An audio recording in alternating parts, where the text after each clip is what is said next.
সবাই বলে একজন ভালো স্ত্রী অমূল্য সম্পদ, জগতের শ্রেষ্ঠ নিয়ামত। কথাটা ঠিক, কিন্তু একজন ভালো স্বামীর যে কত বড় নিয়ামত তা খুব একটা শোনা যায় না।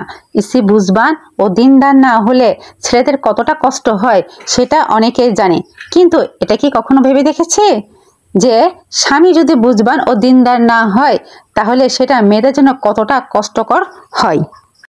স্বামী চাইলে কষ্টদায়ক স্ত্রীকে বিদায় দিয়ে অন্য কাউকে গ্রহণ করতে পারে, কিন্তু একজন দিনদার স্ত্রী সে কি চাইলেও অন্য স্বামী গ্রহণ করতে পারে?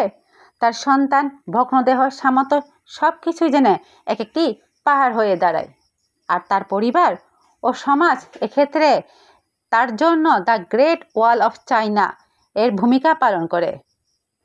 জীবনের শেষ সময়টুকু পর্যন্ত মেয়েটিকে একটি চুলোয় অদৃশ্য অনলে থেকে থেকে জ্বলতে হয়, পুড়ে ভস্ম হতে হয় অবিরত, আর নিশীথ তিমিরে নিজের কলিজা পুরা ব্যবসা গন্ধে যেন চৈতন্য হারায় মেয়েটির ভেতর বাহির।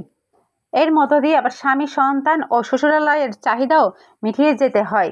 দিন শেষে মেয়েটি একটি যুদ্ধ বিধ্বস্ত সমরক্ষেত্রে মৃত্যুপায় সৈনিক হয়ে কখনো বিনা চিকিৎসায় কোঁকড়াতে থাকে, কিন্তু আফসোস, মেয়েটির এই কোঁকড়ানোর আওয়াজ ছেলের গাড়ি বাড়ি টাকা দেখে বিয়ে দেওয়া লোভী ও অচেতন মা বাবার কান অবধি পৌঁছায় না, আর মেয়েটিও অভিমান, লজ্জা কিংবা ভয়ে কাউকে কিছু বলে না।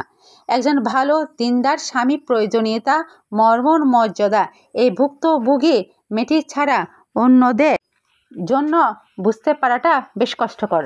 আল্লাহ সবাইকে বুঝার তৌফিক দান করুক, আমিন।